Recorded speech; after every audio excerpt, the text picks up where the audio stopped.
how did you, because this is something I ask a lot of athletes too, or anybody, any professional out there, when you're chasing your dream and you're living out your passion, it takes up a lot of time. And so how did you focus on being a good husband and a good father throughout your career?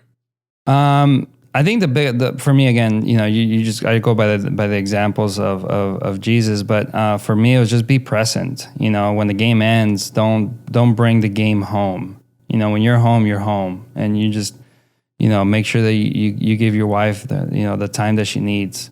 You're present. I was never a guy that was like, I got to be the last one in the clubhouse and the first one in the clubhouse the next day. But when I do show up to the clubhouse, I got to put it all my effort and all I have. Mm-hmm. And so, I never tried to be the last one in and the first one out either. But, I always kind of looked at the guys that would be there at 11 o'clock and then stay hours after the game. And I was like, what about your family? Like, this isn't all there is to life, So, for me, as much as I love baseball, I just made sure that when I showed up to the clubhouse, I showed up to work.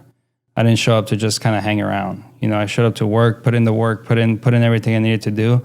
And when I was home, I was home.